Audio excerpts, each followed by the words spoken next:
¿Cómo vamos? Bueno, doctor, vamos a iniciar.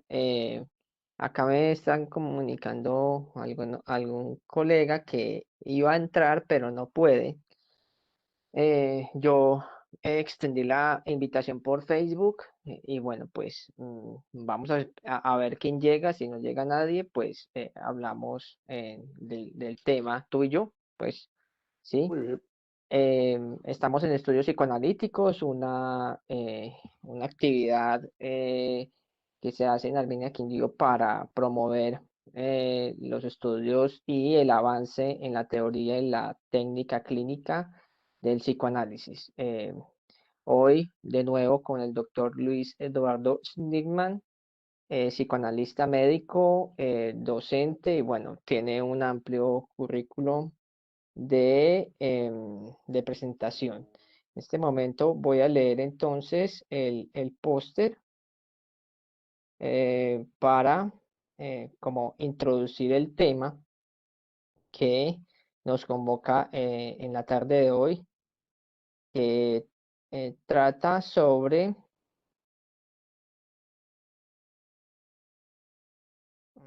momento, eh, símbolo y lenguaje como estructura y límite del lenguaje psicoanalítico. Eh, entonces, Sí. bueno, pues vamos a hablar de este tema, bueno, más que todo a ver, a escuchar y a reflexionar sobre dos temas amplios que en el texto Lacan dice que es el origen, el origen mismo del psicoanálisis por medio del lenguaje. Bienvenido, doctor, muchas gracias por estar acá y bueno, pues quiero que nos digas cuál es tu impresión sobre este texto. Bueno, sí. Digamos que yo estoy haciendo lo que se puede llamar un exégesis de algunos textos de Lacan. Y este texto, llamado Discurso de Roma, ahora podemos decir por qué se le puso ese nombre coyuntural en el sentido de que fue una ponencia congresal de Jacques Lacan, que se hizo en un congreso internacional en la ciudad de Roma. Pero bueno, normalmente se hacen ponencias congresales en distintas ciudades del mundo y no por eso se denomina discurso del lugar donde se ha hecho la ponencia. Entonces, ¿por qué en este caso? Bueno, en este caso eso implica una manera de señalar que algo trascendental en en el pensamiento psicoanalítico, en la manera de entender el inconsciente, en la manera de entender la teoría del inconsciente de Sigmund Freud, ha pasado en esta ponencia de Lacan en esa ciudad de Roma. Entonces, bueno, eso esencial es lo que se lo ha señalado como discurso de Roma. Pero, ¿qué es lo esencial? Esto de ¿qué es lo esencial en esta ponencia congresal específica? Eh, es algo que nos remite en realidad a qué es lo que viene a decir Lacan. Podemos repreguntar qué es lo esencial que trae Lacan dentro de la historia del psicoanálisis. ¿Por qué Lacan se ha vuelto tan Lacan? ¿Por qué Lacan se ha vuelto tan central? Hasta el punto de que hoy en día, el otro día, un colega me estaba contando de que estuvo en París 8, allí en la Universidad Vincent, en París, con algunos de los seminarios inaugurados allí por Lacan durante varias décadas. Y, y entonces, allí me refiero a París, ¿no? Y entonces estuvo hablando con algunos estudiantes de psicoanálisis en formación en esta universidad y le llamó la atención que estaban todos dando clases de Lacan. lo que hoy vamos a tratar de introducir o de hacer hoy, una pequeña ejercicio. Pero lo que le llamó la atención no era eso, sino que no estaban leyendo a Freud. Y entonces le preguntó, pero hay una cosa que no entiendo muy bien. Ustedes están leyendo Lacan, que me parece fenomenal, en la escuela nuestra, por ejemplo, la de nuestra, esta del Grupo Cero. Hombre, tenemos varios años de cursos de Lacan, pero previamente tenemos varios años de estudios de Freud. Y no veo que ustedes estén en vuestros programas trabajando Freud. Y entonces una psicoanalista con la que estaba hablando, un estudiante, le dijo, no, es que nosotros no leemos a Freud, hace mucho que no leemos a Freud, nosotros leemos a Lacan. Con lo cual, mi colega con el que tenemos una historia de formación académica, escolar, teórica clínica, como tú decías, de la clínica, del psicoanálisis, que básicamente es Freud, y donde Lacan viene a ser un lector o un relector o un orientador de la manera de entender lo que dijo Freud. Pero no se nos había pasado por la cabeza no estudiar a Freud para estudiar Freud, sino estudiar a Lacan. Es un notable comentarista y persona que ha aportado una cantidad de cosas realmente, pero que es en principio y en final, hubiera dicho el mismo Lacan, un comentarista de Freud. Alguien que dijo, yo me acuerdo, tuve el honor de coparticipar, de escuchar a Lacan en Caracas en el año 82, donde Lacan dice, algunos prefieren llamarse lacanianos. Yo soy freudiano, je suis freudien. Bueno, después Lacan muere ese año, y la gente sigue conversando y una de las cosas que dicen es esta asombrosa cuestión, ¿no? Bueno, volviendo a la pregunta, ¿por qué Lacan? Yo no pienso que se pueda leer a Lacan sin leer a Freud. No, me siento en desacuerdo radical con eso, pero bueno. De todos modos, ¿qué es lo que trae Lacan? Y digamos, en este discurso de Roma, donde habla del lenguaje en el psicoanálisis, función y campo de la palabra y del lenguaje en psicoanálisis, ¿no? Y en este parágrafo segundo de esta ponencia congresal de función y campo de la palabra, trabaja, lo puntualiza sobre el concepto de símbolo, ¿no? Que viene a ser un poco lo mismo, pero digamos, hace una puntualización más lingüística cuando habla de símbolo. Y eso va a ser a lo que yo me voy a tratar de referir en esta clase, ¿no? ¿Qué pasa con la estructura del lenguaje y el inconsciente? Entonces, esta segunda parte, como tú la reseñabas, reza, símbolo y lenguaje, la estoy leyendo, ¿no? Aquí tengo el Perfecto, tomo doctor. antiguo de los escritos 1 en español, Uno. de siglo XXI editores. La primera edición. Bueno, símbolo y lenguaje como estructura y límite del campo psicoanalítico. Bueno, es como que trata de cenir un poco más el título general que decía función y campo de la palabra.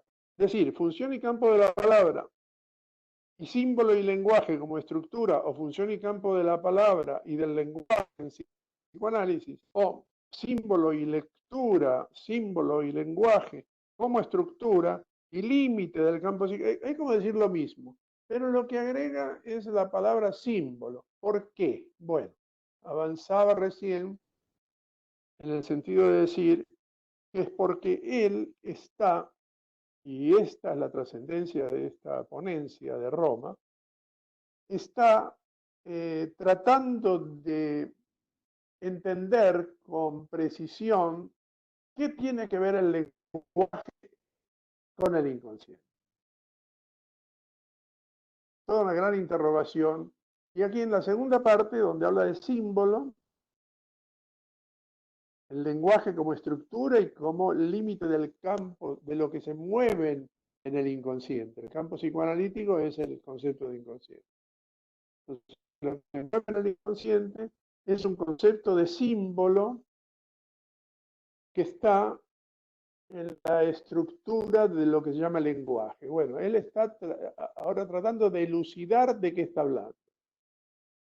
Se ha dicho mucho que Lacan es muy oscuro, y él no se ha cansado de repetir que después de 10 años, toda la oscuridad que hoy se le encuentra a su palabra, iba a ser algo completamente evidente y comprensible. Bueno, ya han pasado más de 10 años, es bastante así, ¿no? Yo creo que es bastante así, no tanto, sigue siendo complejo. Pero bueno, en este punto que estamos estamos en el año, si tú me ayudas, 53 quizás, 53, alrededor del 53, sí. ¿verdad? Bueno, él no había todavía hecho su formulación de la estructura del lenguaje, como la va a empezar a hacer aquí. Este es casi un artículo donde él afirma las consecuencias de la estructura del lenguaje sobre el inconsciente, sin decir cómo lo sabe. Entonces yo voy a tratar de decir lo que está implícito en su idea de lenguaje, que después, en los siguientes meses, quizás, pocos años, 1 año, 2 años, 3 años, él va a elucidar con mucha claridad.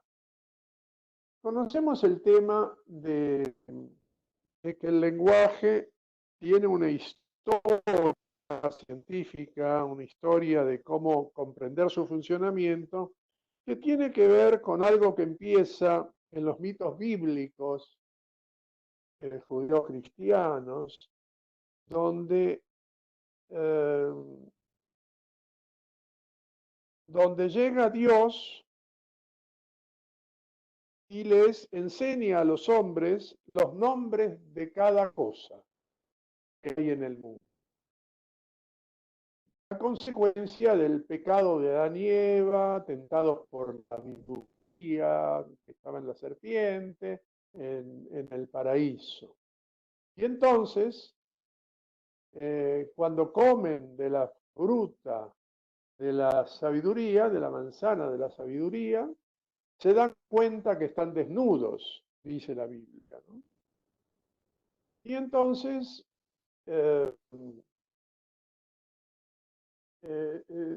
Dios allí, en el mito bíblico, va a hacer que ellos sean castigados. Se puede interpretar de distintas maneras, es un mito, con el olvido de los nombres de las cosas. Porque hasta allí ellos no tenían necesidad de saber los nombres de las cosas. Ellos estaban desnudos, pero la palabra desnudo no existía en su vocabulario. Ellos simplemente estaban con el resto de los animales pastando, comiendo cosas, menos la fruta prohibida, ¿no? Le dijo Dios que esa no.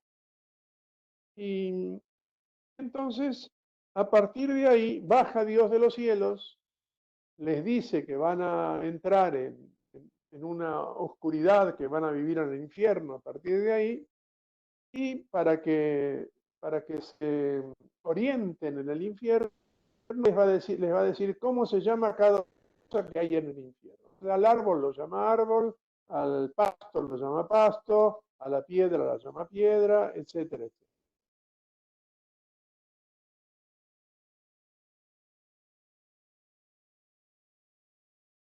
Partiendo de estas mitologías bíblicas, lo que va a quedar en la ciencia de los estudiosos del lenguaje, de cómo funciona el lenguaje, es lo que se ha llamado lingüística nominalista, que cada cosa tiene su nombre. ¿Y eso qué quiere decir? Quiere decir que cada cosa y el nombre que la designa son una y la misma cosa. No es que eso se pueda despegar y se lo pueda poner esa a otro objeto y lo que llamo árbol lo pueda pegar sobre la piedra y lo que llamo piedra la pueda pegar sobre el río. No, eso no se puede hacer. Es una concepción nominalista en el sentido en que cada cosa y el nombre con que la reconocemos es parte de la misma cosa.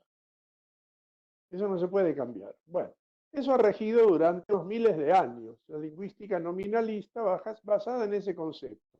Palabra y cosa son consustanciales. Son una y la misma cuestión. Bueno, después viene el profesor Ferdinand de Saussure en el año 35 en Ginebra, Suiza, y sus discípulos, muy pocos, no llegan a una docena en la Universidad de Ginebra, que siguen su curso y toman notas. Y esas notas las tenemos hoy en español también, en un libro magnífico que hay que tener y que hay que estudiar, y al que hay que tomar algunas clases posiblemente, que se llama Lecciones de Lingüística General.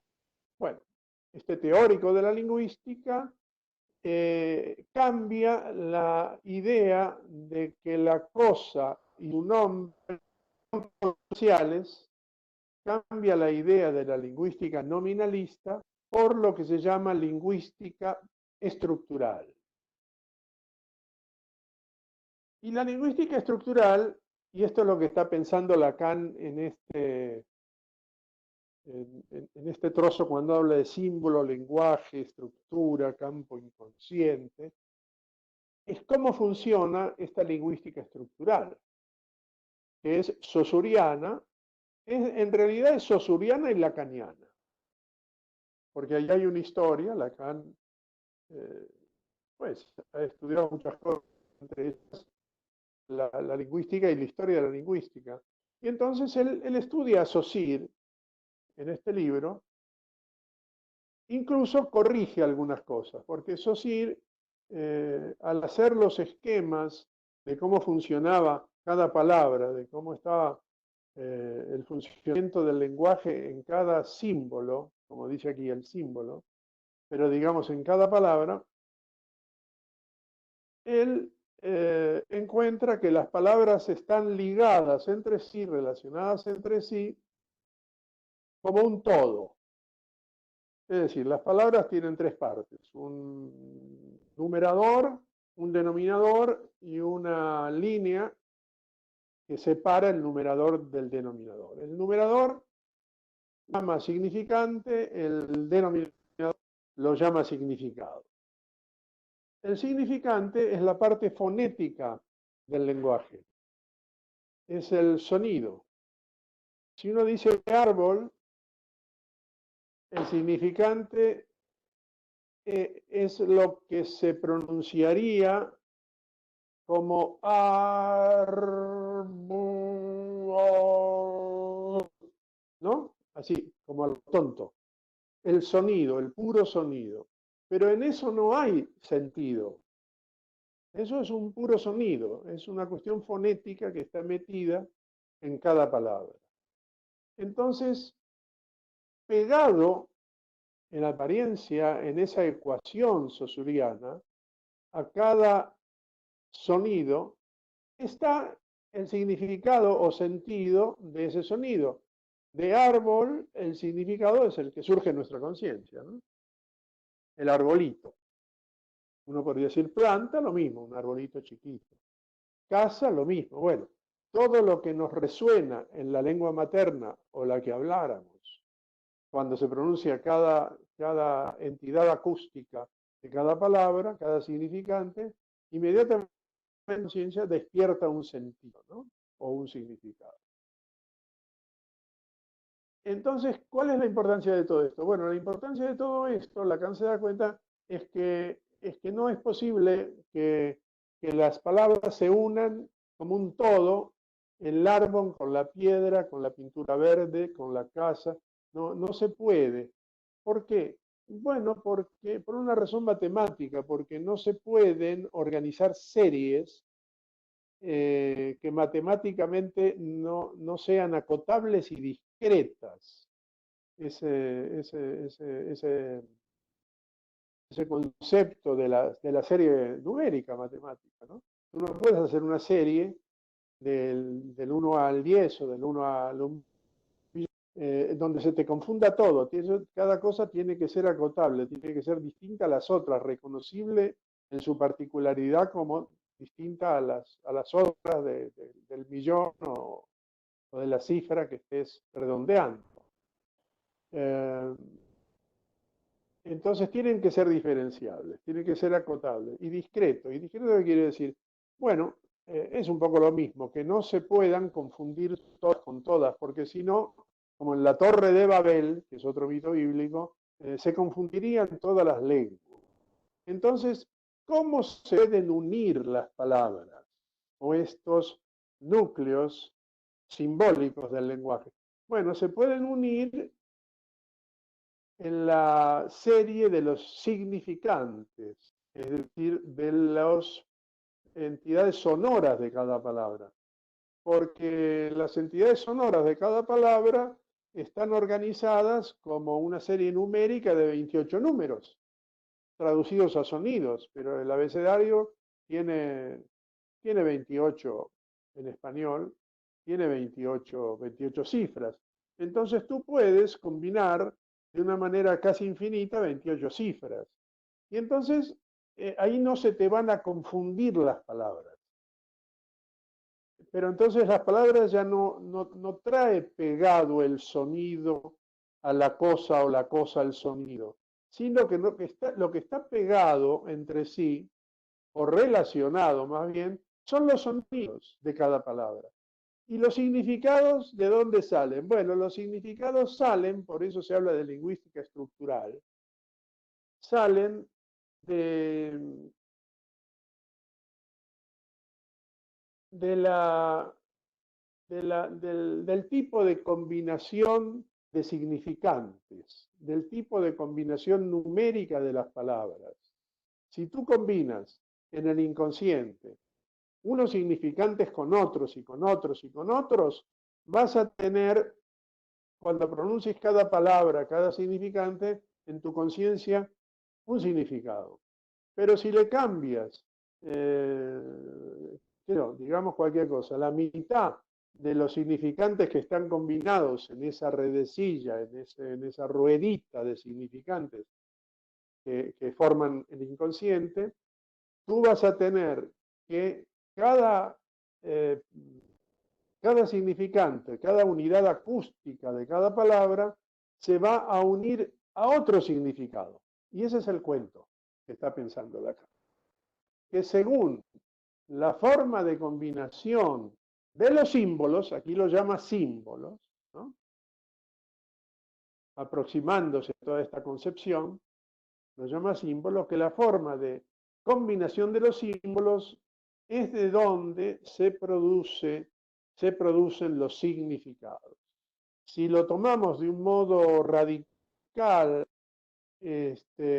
hablando ya no de lenguaje como estructura, porque todos los lenguajes funcionan con la misma estructura, sino de idiomas, ¿no? De idiomas. Si uno está del lado de, de un país de habla pues española, por ejemplo, bueno, en nuestro caso, si uno está en la frontera norte de México, que es una frontera de muchas cosas, pero también de idiomas, ¿no? De un lado se habla un idioma, del otro lado se habla otro idioma. Entonces, del lado sur, tú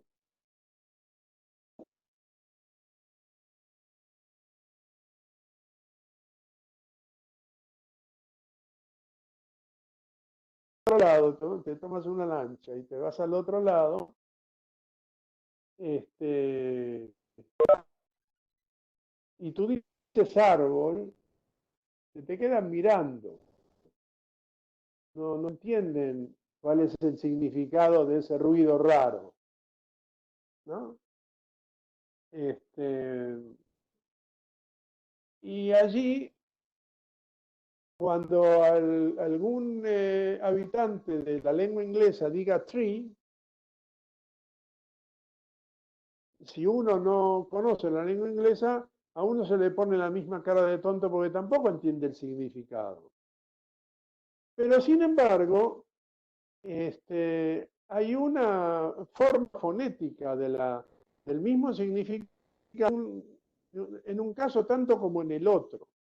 Entonces, eso es una cuestión de estudio de las entidades fonéticas en cada lengua, y pones a estudiar eso y terminas hablando inglés o español. ¿No? Pero es interesante la experiencia de cómo se llegan a tener distintos sonidos para cada significado según la lengua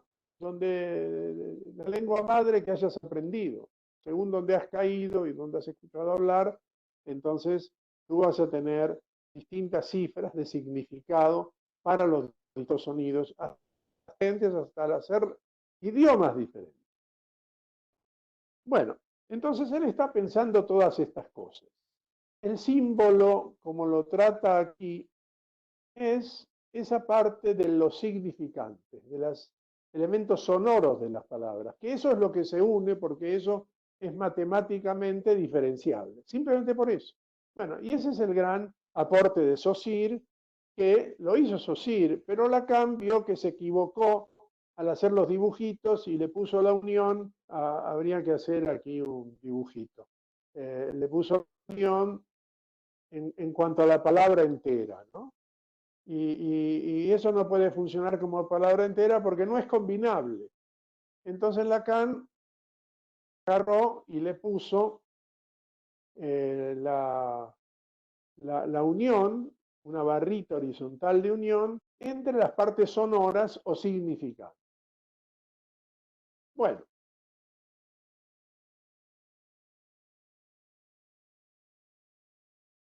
entonces allí él habla de símbolo y lenguaje como estructura y límite del campo psicoanalítico.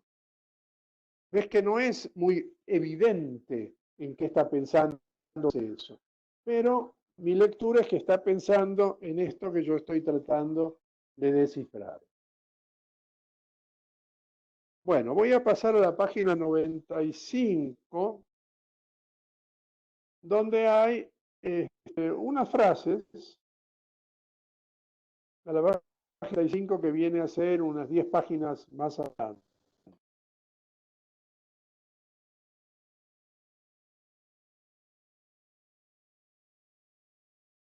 Donde él dice, por ejemplo, hay una frasecita que es de la que partimos para organizar, para presentarte yo esta clase de hoy, que nos costó mucho encontrarla y bueno, porque en tantos Sí, años han cambiado las ediciones y las páginas.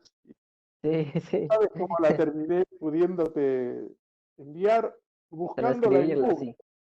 Buscándola Ujú. en Google, este mismo trabajo de Lacan, y ahí haciéndole una fotocopia, digamos, y enviándotela subrayada y qué sé yo. Te lo agradecemos, doctor. Muchas gracias. Entonces, hay una frasecita que van a ver ustedes, bueno, o tú o ambos, o los que ya se hayan unido, donde dice, la palabra es una presencia hecha de ausencia. Esto nos remite a la famosa experiencia con el nieto de Freud, del OA, ¿no? Con el carretel, de la experiencia del El carretel. Fordá, El el Fordá. Fordá. Sí, el Fordá. Está, no está. Está, no está. Que se refiere a la mamá que se había ido a comprar buñuelos a la panadería y el niño decía, ¿está? No está. Donde Freud descubre ya toda la estructura del lenguaje. Esa estructura es la que trae aquí. Cuando dice, la palabra ya es una presencia hecha de ausencia. La ausencia misma viene a nombrarse en un momento original cuya recreación perpetua captó el genio de Freud en el juego del niño. Y de esta pareja modulada de la presencia y la ausencia nace el universo de sentido de una lengua donde el universo de las cosas vendrá a ordenarse.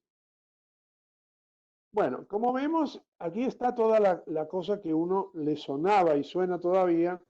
¿De qué estará hablando Lacan? Bueno, pues está hablando de la estructura del lenguaje, la lingüística estructural, donde el sentido no está pegado a la cosa, sino al orden de los sonidos de las palabras que conforman el inconsciente.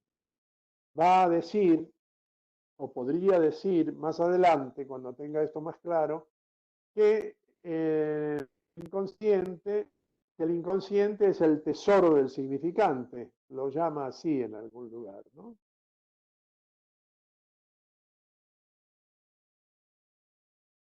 ¿Y por qué es una palabra hecha de ausencia? Bueno, porque en la lingüística nominalista todo era presencia. Ese era el infierno al que Dios condena a los pecadores, a que sepan cómo se llaman todas las cosas, cuando en realidad las cosas, podríamos decir, desde la filosofía, son dialécticas. No es cada cosa igual a sí misma, no. Cada cosa se relaciona con las otras cosas y según esa relación encuentra su sentido. Y esta es la ausencia a la que se refiere, de la cual la palabra es el testigo, ¿no? La palabra es ya una presencia hecha de combinación de palabras. El significado de las palabras, que es lo que nos importa cuando hablamos, para entendernos, está hecho, no está hecho de la misma presencia con que sentimos que está hecho, lingüística nominalista, no. Está hecho de la manera en que se combinan en nuestro inconsciente una serie de palabras a nivel de los sonidos que tiene cada palabra. Y de allí, de esa combinación, de esa combinatoria, va a decir Lacan en algún lugar, se produce el significado de cada palabra. Entonces se está hablando de esto. Y cuando dice esa frase, que a mí me pareció iluminadora, digamos, ¿no? De aquello de lo que él está buscando, hablando sin saber todavía del todo de qué estructura está hablando, en realidad está buscando, es por lo que él se permite decir por la palabra, que es ya una presencia hecha de ausencia. Se entiende de qué ausencia habla. Se habla de la ausencia del concepto nominalista del lenguaje. Hasta que viene Dios a fastidiar la fiesta, no, una piedra no era nada y nada era nada. Y ahora todo es algo. Y eso produce mucho dolor de cabeza. Ustedes sabrán, tú habrás visto quizás en Borges, Borges personalmente es uno de mis amores crónicos, él tiene un cuento que se llama Funes el Memorioso. Resulta que Funes era un campesino analfabeto que estaba en un campo del Uruguay, viviendo en un ranchito por el que prácticamente no pasaba la luz exterior, y él estaba tumbado en un catre, acurrucadito. Y entonces el amigo uruguayo de Borges, donde estaba pasando sus vacaciones juveniles, le dice que ese hombre tenía una enfermedad muy terrible, que él vivía en el infierno de la memoria porque no tenía capacidad de olvido. En cada cosa que sus sentidos o su pensamiento le presentaban, no se podía olvidar jamás. Era una memoria absoluta.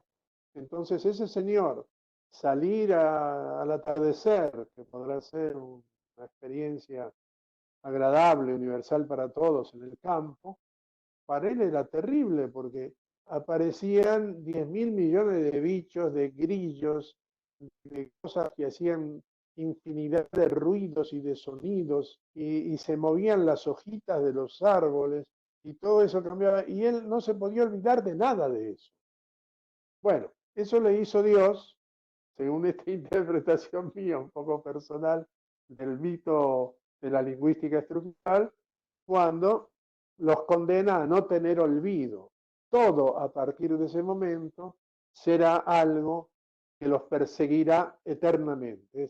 En fin, Funes, el memorioso, sufría de un verdadero dolor de cabeza existencial. No lo podía soportar. Interesante desde el punto de vista de la represión estructural inconsciente en el sentido del olvido, ¿no? Si no pudiéramos olvidar, todo sería una pesadilla. El mismo sueño en el capítulo 7, en la interpretación de los sueños, nos muestra cómo el sueño enmascara los sentidos inconscientes que aparecen al dormir, ¿no? Es decir, nos garantiza un olvido, si no estaríamos en un infierno de significados eternos con el que no se puede vivir. Entonces, a esa ausencia es mi interpretación que se refiere Lacan cuando dice esta frase enigmática. La palabra es una presencia hecha de combinación de significados.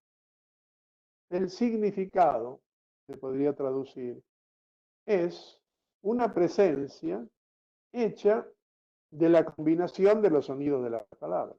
De eso está hablando. Entonces, cuando él, subamos un poquito, si te parece, Carlos, a dos Sí, doctor.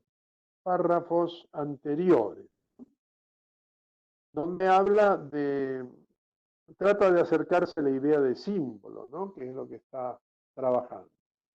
Bueno, pero de todos modos, volviendo al principio de por qué Lacan es tan importante y por qué este discurso es central en la historia del psicoanálisis, es porque en la historia del psicoanálisis, a partir de los discípulos de Freud, se produjo una gran distorsión, que era volver a la idea de la lingüística nominalista, con lo cual se pierde todo el descubrimiento del inconsciente. Entonces Lacan va y critica y dice, no, las cosas no tienen un nombre, las cosas tienen un orden sonoro que resuena en el inconsciente y que según la melodía nosotros tenemos una personalidad, encontramos un sentido en nosotros mismos, encontramos los significados de la vida, los significados de nuestra experiencia. Y el inconsciente está hecho de distintas combinaciones que cada persona va recogiendo en su andadura de la historia de vida, donde algunas tienen condiciones para para hacer una entrada en lo inconsciente, sonoro, fonético, casi que musical, no lo dice él. Y a partir de allí nuestra conciencia nos orienta en el mundo. Entonces, todo eso que ustedes están diciendo, aquí hay muchas páginas dedicadas a eso, es una crítica a lo que estaba de moda en el psicoanálisis post-freudiano, que era lo que se llamaba el psicoanálisis del yo, que es a partir de cuya crítica Lacan es Lacan. Entonces él dice que eso es un disparate, que eso es un error mayúscula, que eso es el olvido de la naturaleza del inconsciente y que la manera de encontrar el inconsciente es dándose cuenta de cómo funciona el lenguaje, que es humildemente lo que he tratado de explicar. Entonces, él toma esto y a pesar de que no está suficientemente clara su concepción lingüística estructural, que sí se va a seguir aclarando luego, produjo un estruendo en el mundo de los conceptos psicoanalíticos que llevó a que Kant fuera expulsado de la Asociación Psicoanalítica Francesa e Internacional, fundada por Freud años antes, que empezara su seminario y que finalmente, unas décadas más tarde, mi amigo se va a París, a la universidad, a escuchar el psicoanálisis y se da cuenta que a Freud no lo leen más, sino que leen a Lacan. Cosa que es otro parate, digamos, ¿no? En mi humilde opinión. Es decir, el ser humano se va de extremos a extremos.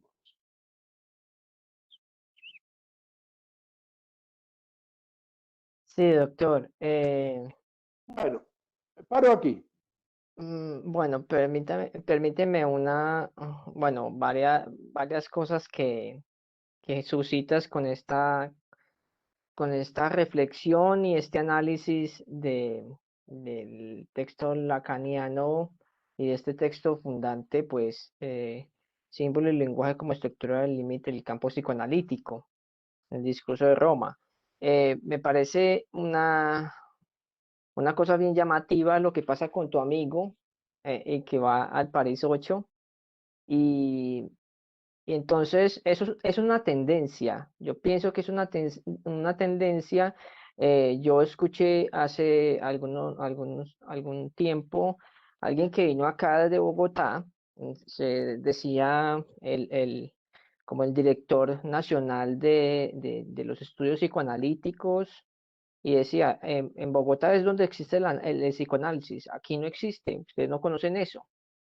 Bueno, nosotros ya lo estamos estudiando, lo estamos conociendo, pero entonces dice algo muy particular, que es justamente lo que reflexiona tu amigo, y es que dice el señor, el psicoanalista, según eso que viene de Bogotá, dice Freud ya ha pasado de moda. Freud ya no es, Freud ya pasó de moda.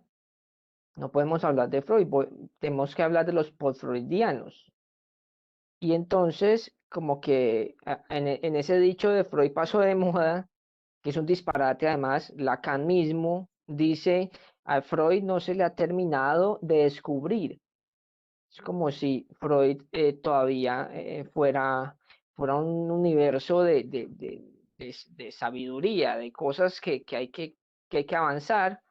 Entonces, me parece una tendencia peligrosa porque estaríamos replicando lo que pasó con Freud mismo y con la internacional, con la Sociedad Internacional Psicoanalítica.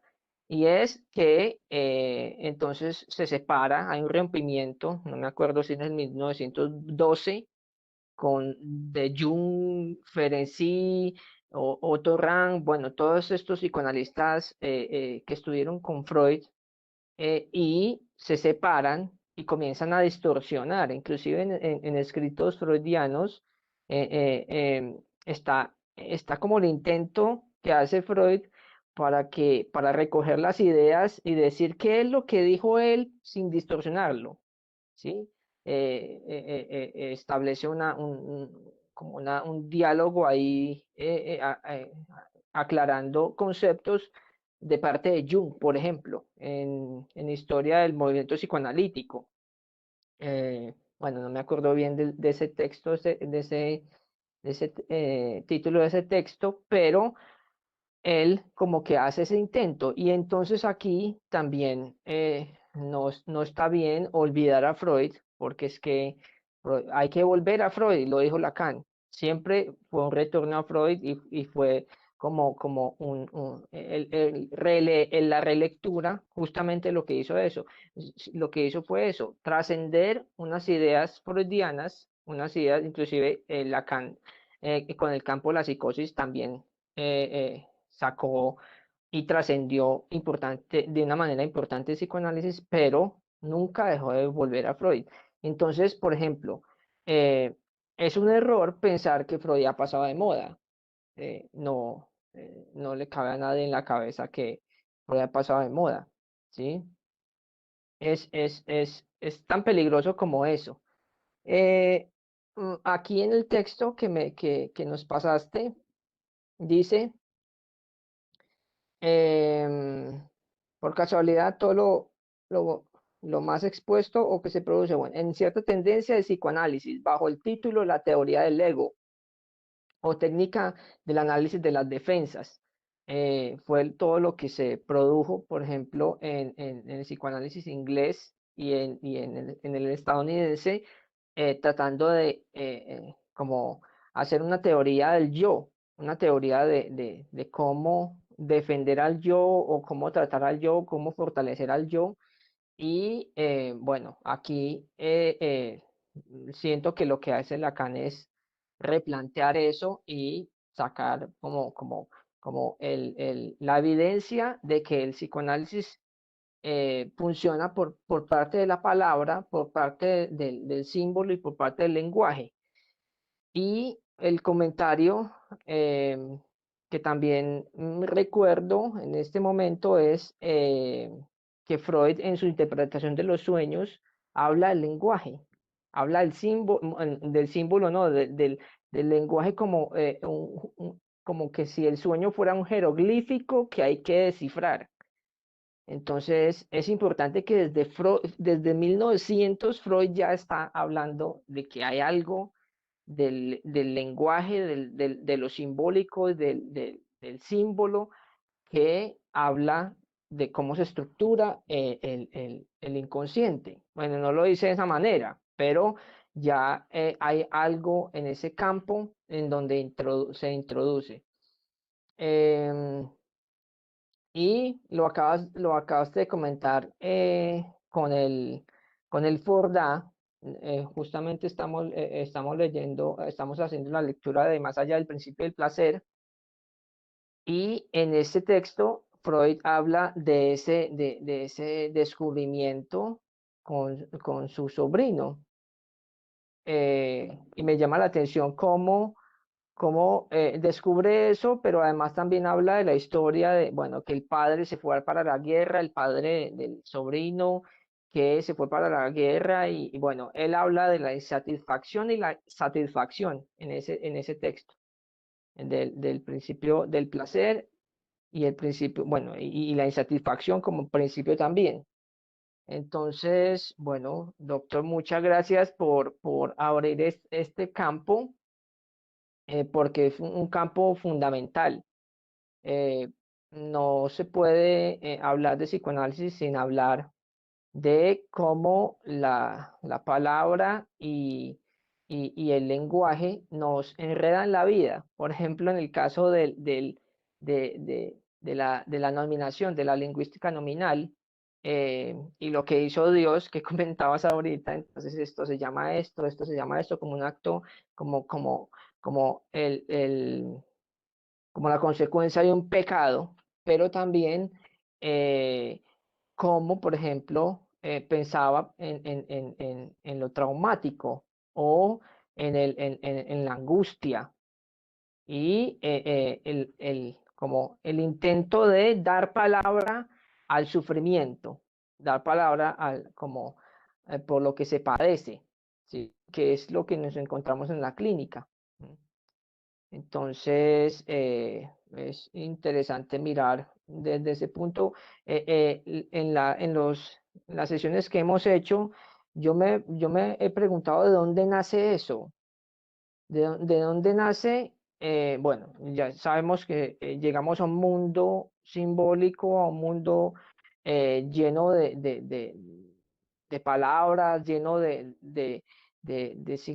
significados, pero bueno, ¿qué pasa con el niño cuando se introduce en ese mundo? ¿Sí? Bueno, pues si nos puedes hablar un poquito de eso, estaría bien. Lo que le pasa al niño es que se complica la vida para siempre, cosa que tiene sus consuelos. Eso podría ser tema de otro. De otro espacio, de otro espacio como estos. Sí, los consuelos son los deseos inconscientes, ¿no? Lo va a decir Freud. Y después respecto al señor de Bogotá, Lacan resuelve eso, y hay una frase en Lacan cuando habla de esto, que es los, los post-freudianos son en realidad pre-freudianos. Claro, porque los post-freudianos son los Tremendo cinco eso. gringos del yo, y el gran descubrimiento de Freud fue el inconsciente.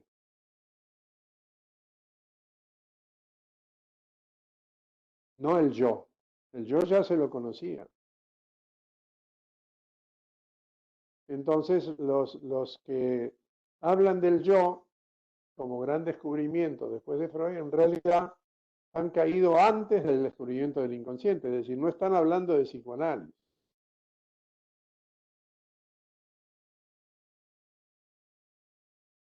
Sí, Lacan lo dice así. Los post-freudianos son pre-freudianos, por esa razón. Y bueno, sí, te vienen a...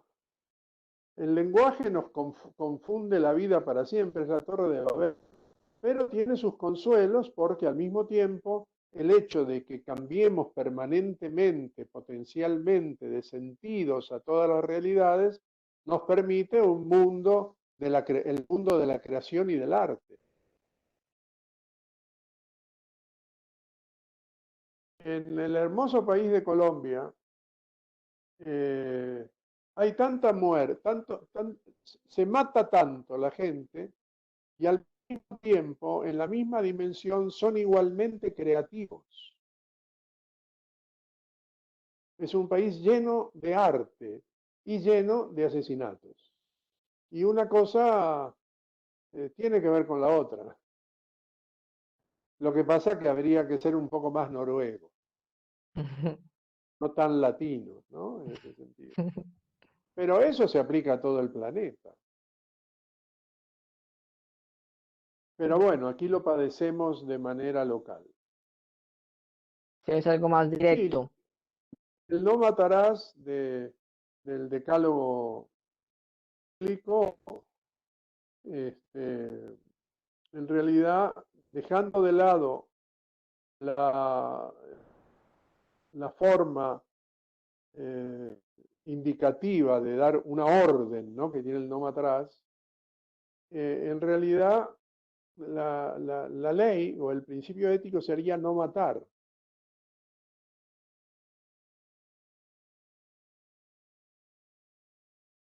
Eso que parece tan obvio, pero que no está registrado demasiado en la cultura, si estuviera más registrado el no matar, cuando una persona se acerca a matar, diría, uy, no, no, no, esto no se puede, no, esto no se puede. Falta ese registro. Y es un poco como dijo el señor de Bogotá, es un desconocimiento de lo fundamental y una caída en el salvajismo primario. Hay cosas que no se pueden, hay principios éticos y a eso hay que acceder. Ojalá avancemos.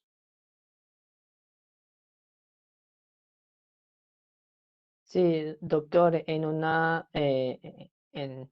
la clase pasada, en la sesión pasada, nos dijiste como que la sociedad colombiana, bueno, me disculpa si no te, no te parafraseo o no te interpreto de manera exacta, pero decías que la sociedad colombiana es una sociedad edípica, Ah, sí.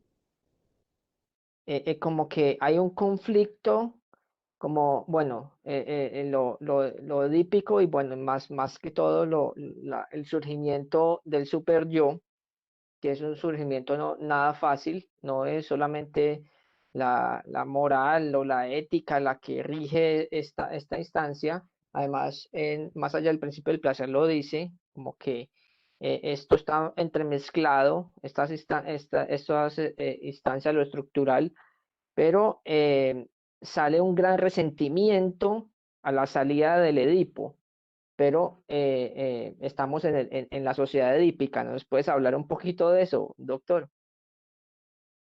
Bueno, el complejo de Edipo es un argumento que coge Freud de la literatura, de un mito literario, que a él le queda bien para hacer una primera organización de los sentimientos y las emociones.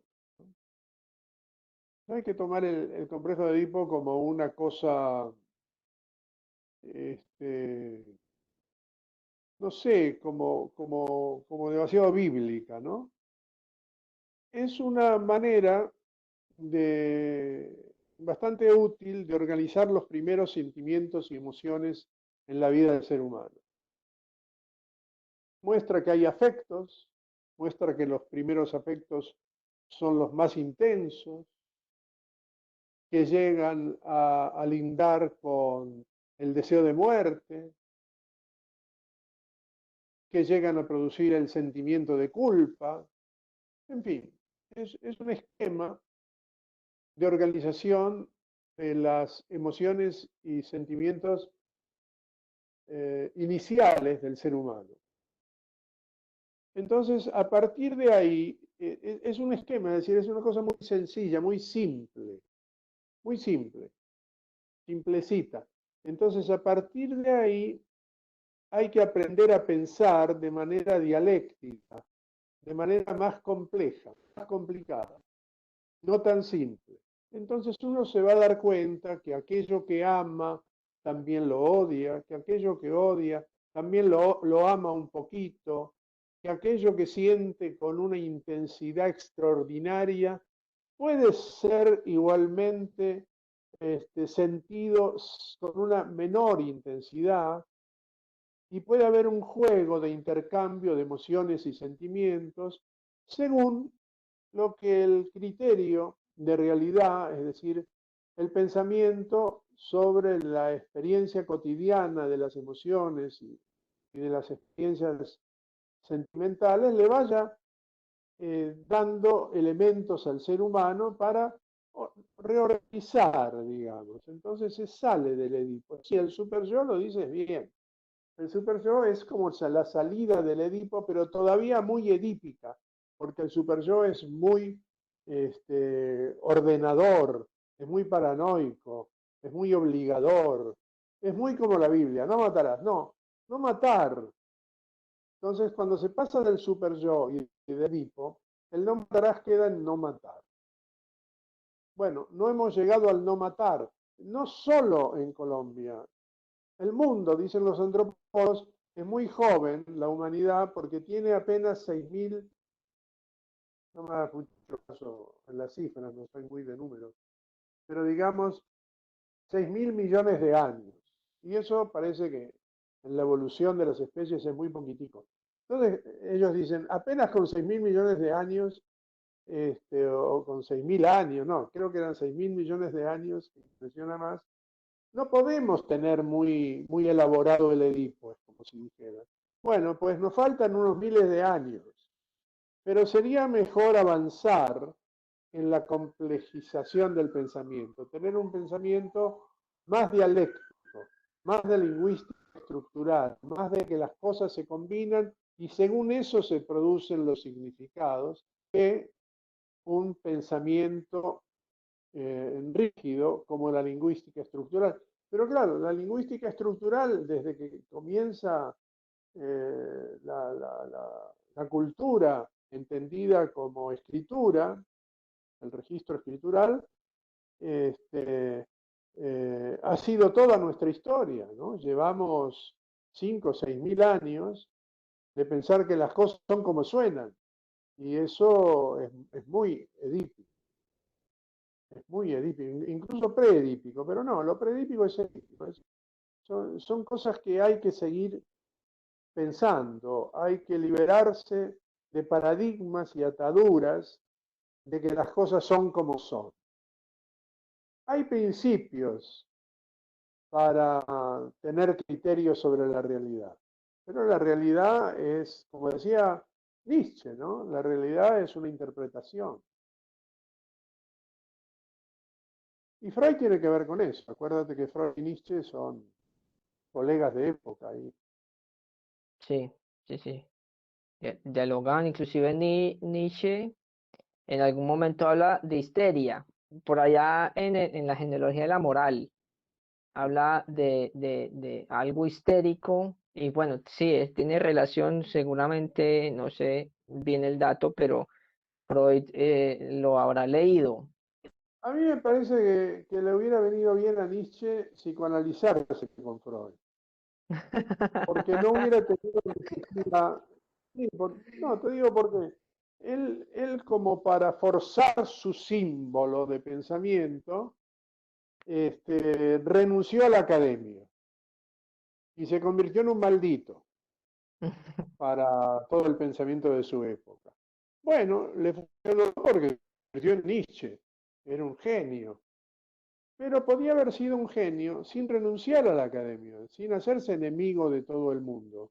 Por ahí no hubiera tenido que morirse tan temprano. En De ese sentido, le sífilis. hubiera venido bien psicoanalizarse con Freud.